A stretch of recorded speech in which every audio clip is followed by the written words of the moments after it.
Hi. Hello, my name is Dana Treichler, an adult services librarian at Princeton Public Library. On behalf of the library and Princeton Senior Resource Center, we would like to welcome you to this afternoon's presentation, Elder Fraud, a Guide for Seniors and Families. We're joined today by Melissa Mahoney. Melissa is a licensed social worker with 11 years of experience and is owner of Senior Service Connections Elder Care Management. We're lucky to have her here today to discuss ways you can protect yourself and your loved ones against scams and fraud targeting older adults. Before I turn things over to Melissa, I have a few housekeeping items first. This program is being recorded and will be uploaded to our YouTube channel in the next few days. Second, for any questions, please use the raise your hand feature and/or the chat, and I'll be monitoring both throughout the program. So I'll turn things over to Melissa. Okay. Hello, everyone, and thanks for coming today. This topic is very important to me. It's very important for me to get the word out. I worked both in long-term care facilities and home care, and I did not realize how much and how important of an issue this is. I didn't realize how many people were victims of fraud, and how much money people lost because of fraud. So I'm happy to present to you. So this is Elder Fraud, a Guide for Seniors and Their Families.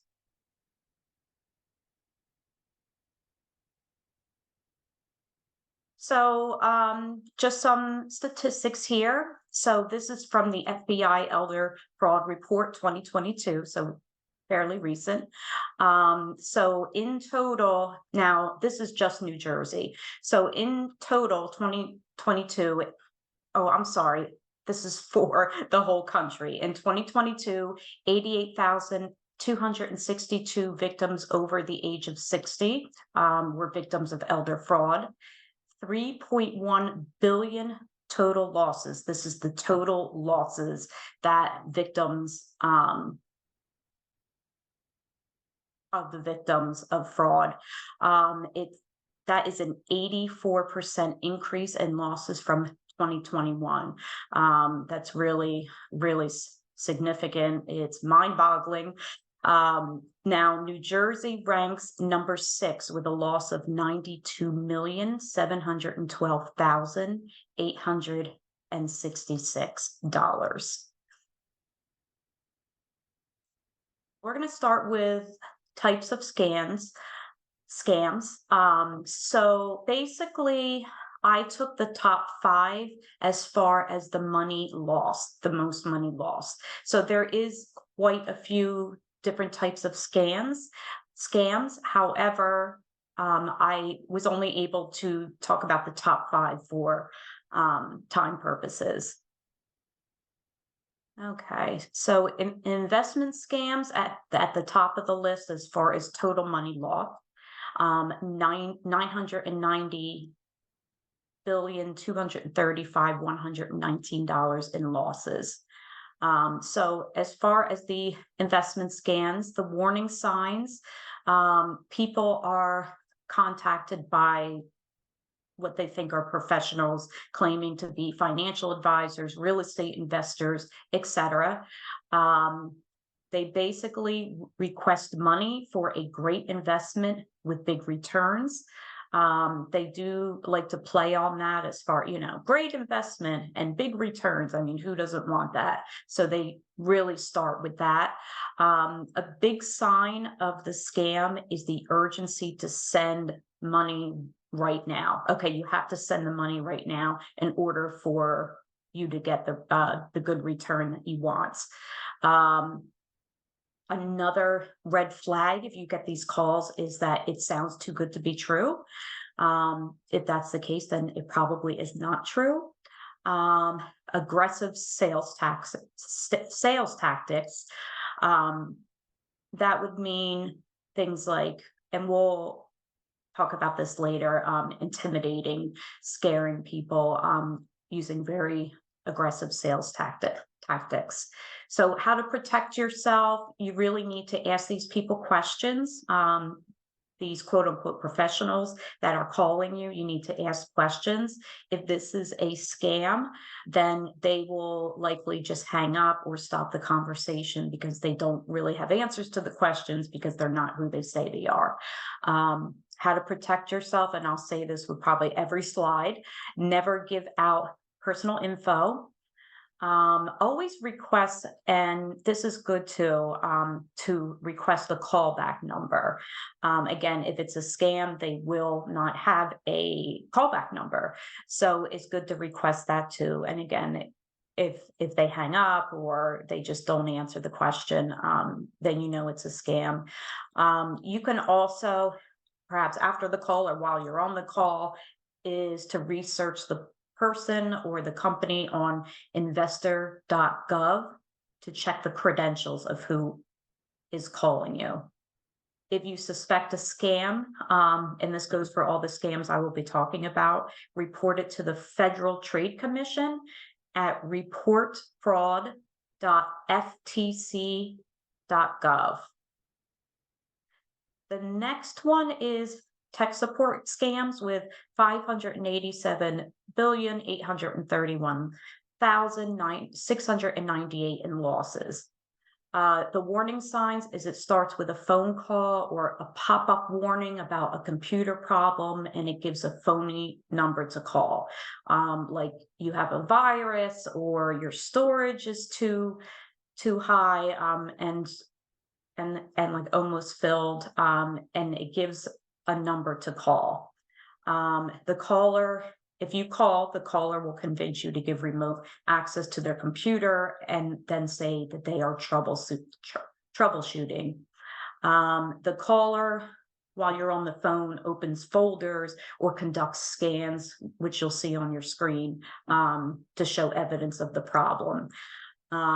Again, big red flag of scams is if they request the money for repairs or bogus service contracts. I always say that, to me, that if you're having a computer problem, then you are contacting a tech support. They're not going to contact you if you have a problem. So that is a warning sign in itself. So how do you protect yourself? You ask for the person's name, the company name, callback number, website. Again, ask questions and check if this is a legitimate tech support. Never, ever, ever click on a link or a pop-up, and do not call the phone number posted. It's tempting to click on it. I've done it. But just don't do it, because you never know. Just don't pop up on, just don't click on the pop up. You can always just reboot your computer if you want to get that pop up off. And another good thing, now this isn't going to help 100%, but to install reputable antivirus software. So things might get through, but obviously not as much as if you had that software. Okay, romance scams. This is very sad because these people really pull on heartstrings. So, people that, elderly people that are lonely, they're isolated from families and friends, they're losing family members, they're lonely, they lost a spouse. All of these things are very, it's a good sign for scammers. They know to pull on your heartstrings. They know who to attack. And I call it attacking because that's how I think it is. So the warning signs are, if you're online on like a dating website, they will initiate conversation. A big sign is they claim that they live in another country. A lot of these scammers are in, I don't know if anyone's heard of the Nigerian love scam, but it is real. There are a lot of scammers that are in Nigeria. So if they say, I live in, Africa or this or that, then you have to question that. Another sign is the relationship progresses quickly after the first contact.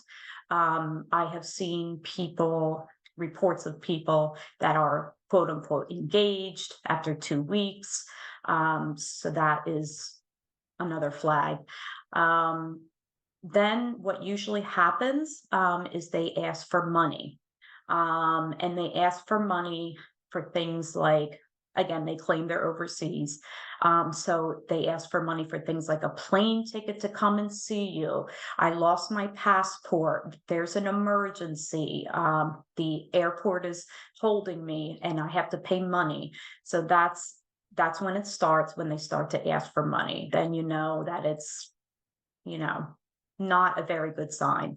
Um, Another big thing is that if they make plans to see you, but cancel, claiming again something went wrong, like a lost passport, the airport's holding them back, detained at the airport, and then they ask for money to solve all these issues so they can get on a plane to see you.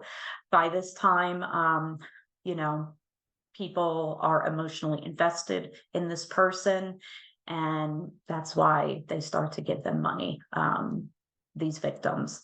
How to protect yourself?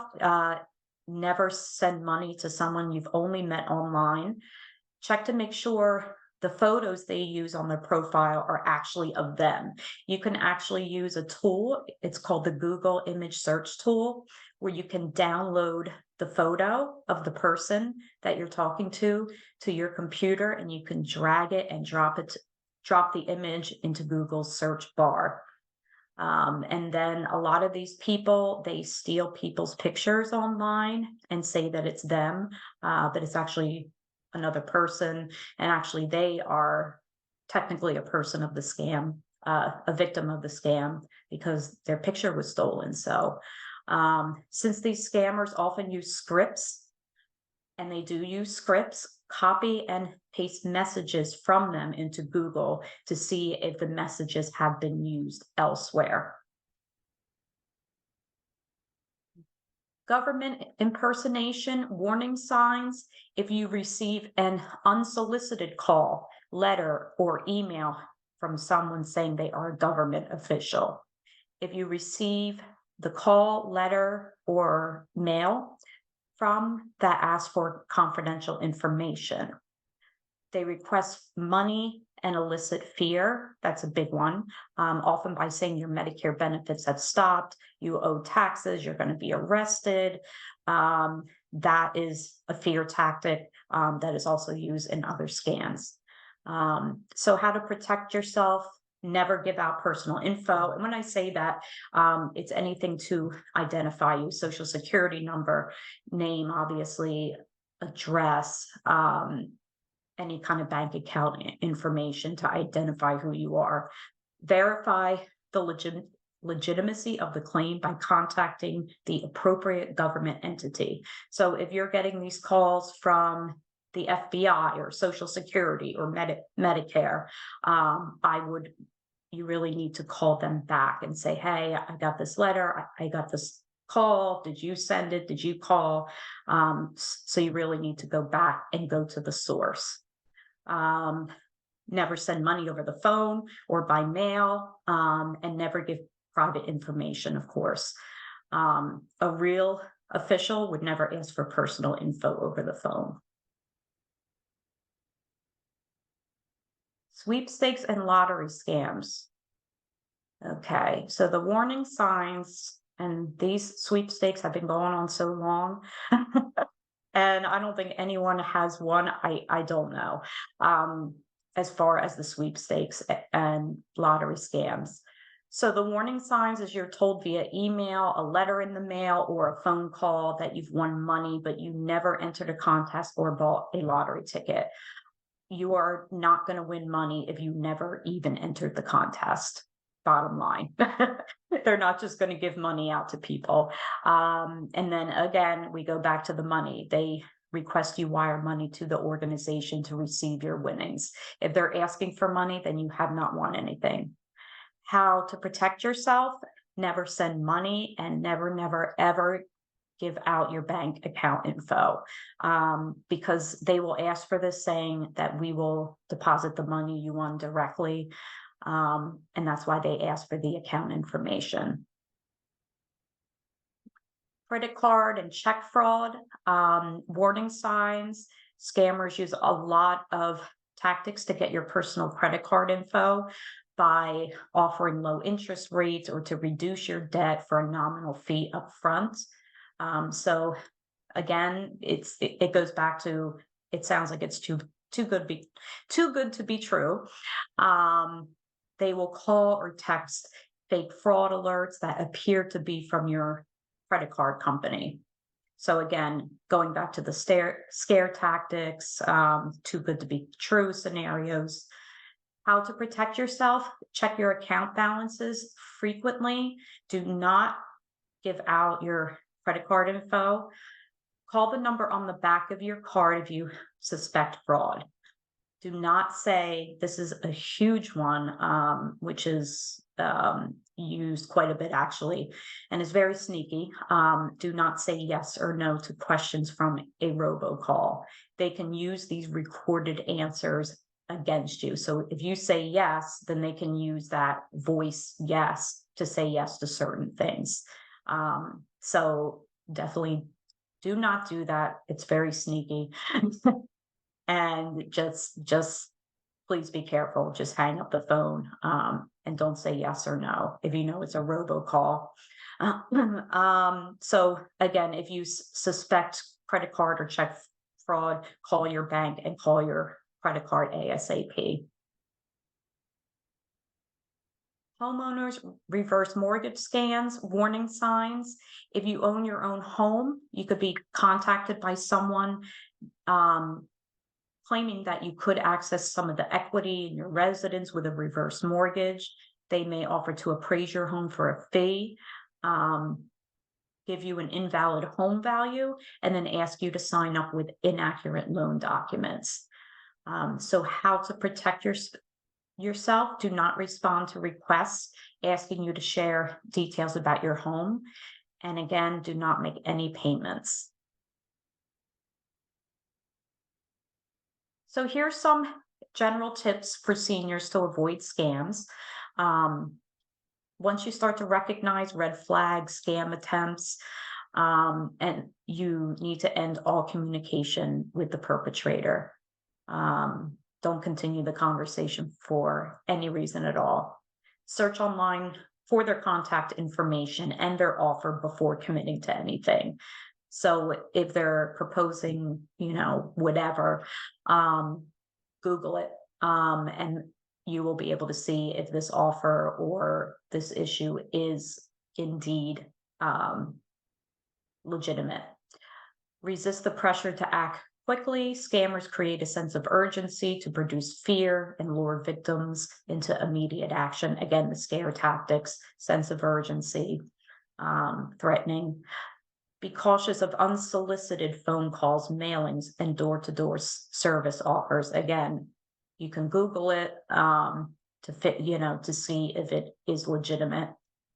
Never give or send any personally identifiable information, money, jewelry, gift cards, checks, or wire information to unverified people or businesses. The gift card thing has been actually a relative of mine was also a victim of this gift card thing. I don't know the exact details, but she is starting to have cognitive issues. And she got scammed. And what they do is they ask you to send gift cards so that there's not a trail of money that goes back to them. Make sure all computer and antivirus software and malware protections are up to date, and use the reputable antivirus software. So do your research on that. I think I brought this up before: to disconnect from the internet, shut down your device if you see a pop-up, and then just restart your computer. So don't click on it. Be careful what you download. This is a big thing too, which I have done, is never open an email attachment from someone you don't know. That is big. I had a whole thing with my computer because I clicked on something I wasn't supposed to. So definitely be careful and be mindful of that. If you feel you have been scammed, immediately contact your bank, financial institutions like your bank, um, credit card, and monitor your accounts and personal information for suspicious activity. Even if you don't feel that you have been scammed, it's still good to check every once in a while, um, to make sure everything's okay and that there isn't money being taken out or fraudulent charges on your credit card. Signs your loved one is being scammed. And I definitely urge families to really keep on top of it. If you see mysterious withdrawals from their financial accounts, if you're in a position to access them, whether you're their power of attorney or you're also on the account. If you notice missing personal items, cash, checkbooks, debit cards, or credit cards, if there's unpaid bills, if they are being scammed out of money, then they're not going to be paying their bills. Variations in signatures, on documents and checks, unusual changes to their wills, power of attorney, or other legal documents. If their assets are mysteriously transferred, payments for goods and services that they don't use. If you notice they're buying stuff that they wouldn't normally buy, then that's a red flag. And a big thing too is if they become withdrawn and secretive. If they're trying to hide something, if they don't want to be scolded or criticized by their families, then they'll tend to be quiet and withdraw. What I brought up earlier, changes to their wills and mysterious withdrawals, and if their power of attorney is changed and other legal documents. That happens a lot if your loved one meets someone and they become friends with them. Sometimes they even move in saying, I'll help you out if you can give me a place to live.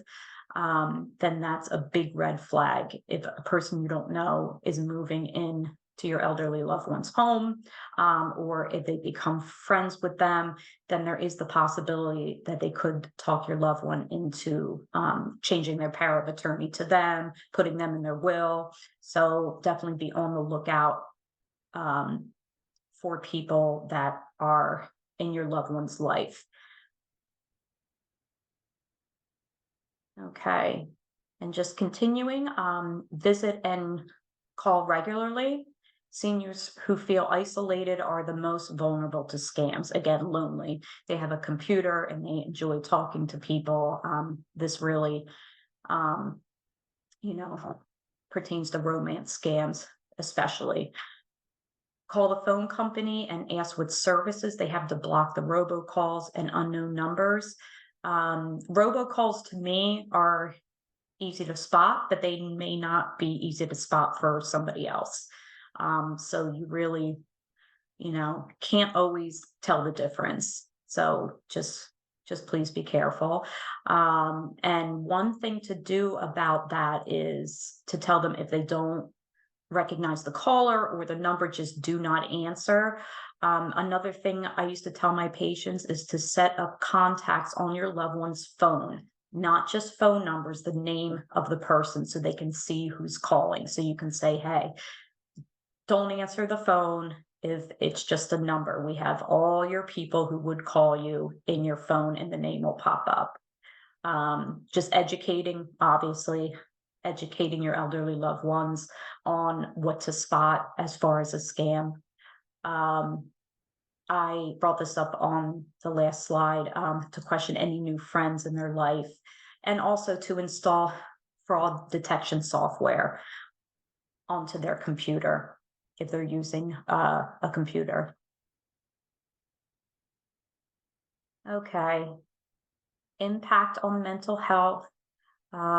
This is just very sad. And I have experienced this with patients who are victims of scams. Being a victim of a scam can produce emotions, shame, anger, anxiety, hopelessness, depression, and even thoughts of suicide. Imagine being scammed. You're losing your money, you're embarrassed, you are depressed. I mean, it really brings up a lot of emotions that people don't even realize. So tip for family members, allow your loved ones to process their emotions. Don't get angry, don't scold them, don't talk down to them, try not to judge them, offer to help with their finances. If they lost a lot of money, then try to help them out as much as possible with that. And don't accuse them of doing anything wrong. Um, that just increases their feelings of shame, and just provide emotional support. I also recommend people maybe see a therapist to talk that, because again, it's a huge blow to your mental health to have that happen to you. So what now? Again, stop communication with the scammer and report the fraud to the Federal Trade Commission. Um, I hate to say it, but a lot of time, that most of the time, 99% of the time, you're not going to get your money back if you've lost money to a scam. But it's still good to report it so they get the statistics in there. Call your bank or financial institutions immediately and request they freeze your accounts if you feel that you're a victim of fraud. If the scammer has your information, such as your social security number, your Medicare number, if you give out this information and then realize later, oh my goodness, I shouldn't have given this out, notify the appropriate institutions, call Social Security, call your bank, and call Medicare. And this goes back to the mental health. Contact a trusted family member or a friend for support. And again, consider talking to a therapist. Thank you so much. Are there any questions or comments? Melissa, I do have a couple things here. I do have an in-person question here. Can she give us the number of the FTC? Do you happen to have the number of the FTC? If not, I can email it to registrants after the fact and anybody here. If you don't have it. I have no idea why I don't have the number on the presentation. I do apologize, but I can follow up with that number with Dana's help. So what I'll do is anyone who registered, and then I'll talk to anybody here in person who haven't registered. I'll get their contact information. I'll send it out to everybody after the fact then. Thank you. Thank you so much. I'm sorry about that, but that No stands problem. for the Federal Trade Commission. Yeah, I do have a comment on chat. Somebody mentioned that they had a scary scam the other day. Their phone, gave them an alert.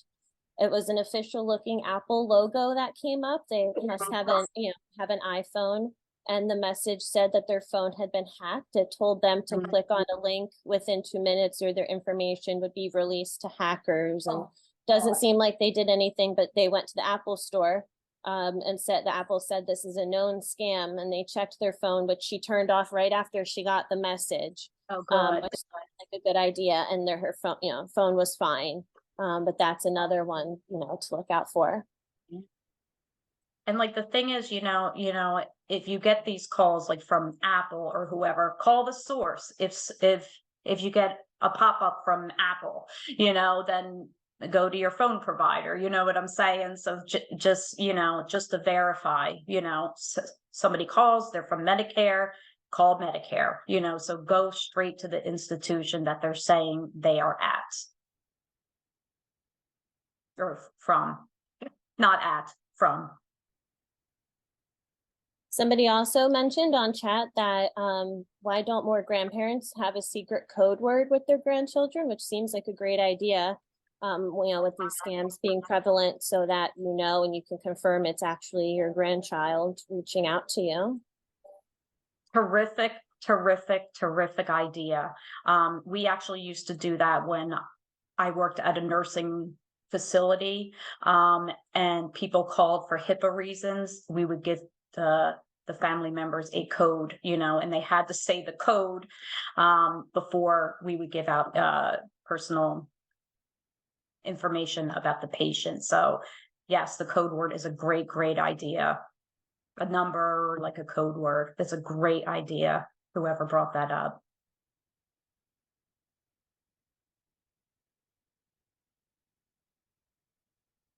Anyone else?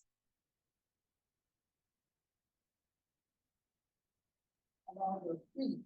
I have another one here, Melissa. Hold on one moment.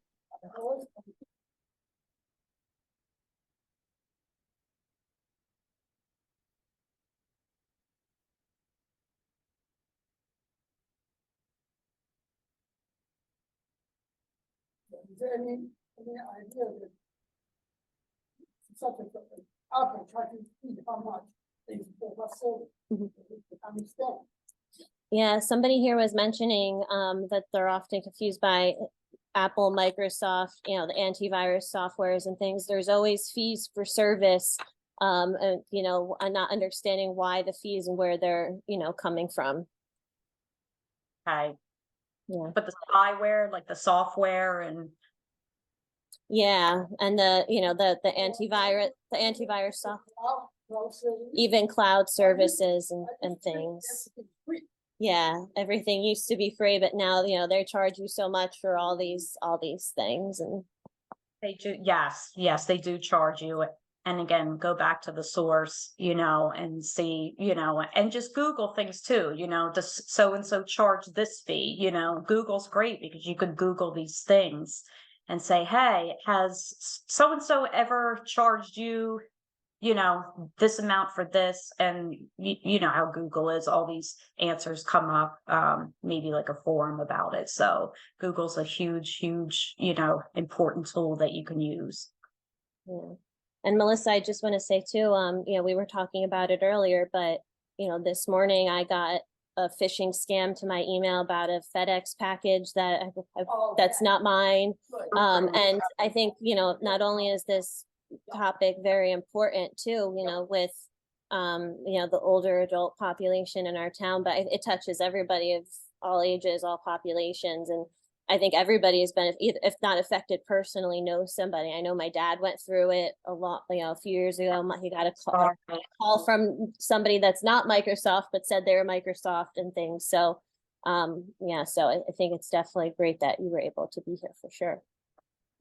Thank you. Was it people that called Microsoft? Were they calling? Yeah. Was it a Yes, phone? calling. Okay. It was many years ago, but yes, calling. And I do have another question here. What does Mhm. FTC do to these scammers when they're identified? What do you know what the FTC does to these scammers if they can be identified anyway? Unfortunately, I mean, I still, encourage everyone to report it because they need to keep these statistics. The statistics that I gave to you, are from people that have reported to the FTC. But honestly, the chances of catching these people is close to zero. Again, they're usually in like another country and they're so smart and they know how to cover their tracks. So unfortunately, I hate to say it, but they don't get these people. They just don't. Mhm. Another comment in the chat is Peggy had some wonderful information here. If you type FTC into your browser, Federal Trade Commission, you'll immediately access a link called Report Fraud, and that'll lead you through the steps to submit something and, you know, an event of fraud to the FTC. It says it sends your report to over 2,800 police units. Oh, terrific. Wonderful. Okay. So when I reach out to everybody with a phone number to call, I'll include that information as well, so everybody will have it. Thank you so much. Yeah, yeah. And please report it, please. Again, they may nothing may get done, they're not going to catch these people, but at least they have it on record. So it's definitely like important to report it, If for no other reason than awareness, right? So Exactly. Because you saw all those numbers on my slide. I mean, it's astronomical. And the internet, it just doesn't help. I mean, the internet's great, but it's just another way to scam people. It's just another way to scam people. So, you just have to be careful. Don't give out your information. And again, always call back, call the source. Medicare call Medicare. That's a huge thing. Ask for their number. If they don't give you a number to call back, scam.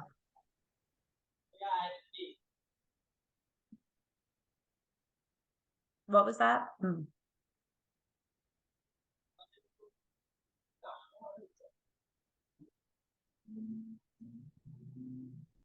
Somebody in the chat, what do you think of identity protection services?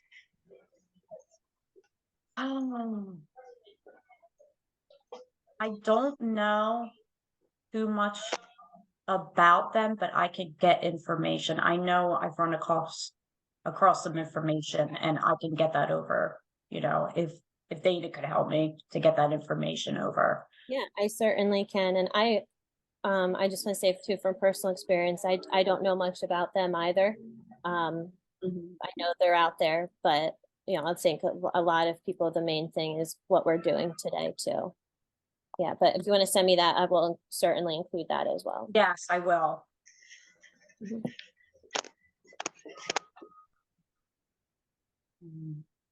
Does anybody else have any questions?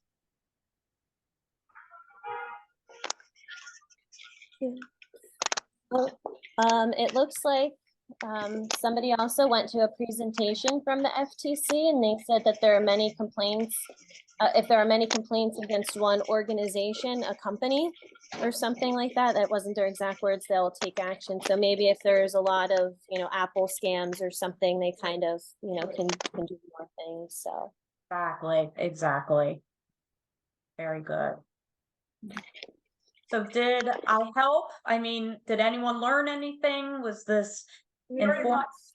yeah, the feedback here on this side, the in-person side of the of the internet here is very positive. Thank you, Melissa. Oh, good. So Melissa, I just want to thank you, everybody here too, for coming on behalf of the library. I do have Joanna Peters here too from Princeton Senior Resource Center. Joanna, did you want to say anything? Yes, I want to thank everyone for joining. I'm very happy for this collaboration with the library, and I hope everyone has a wonderful day.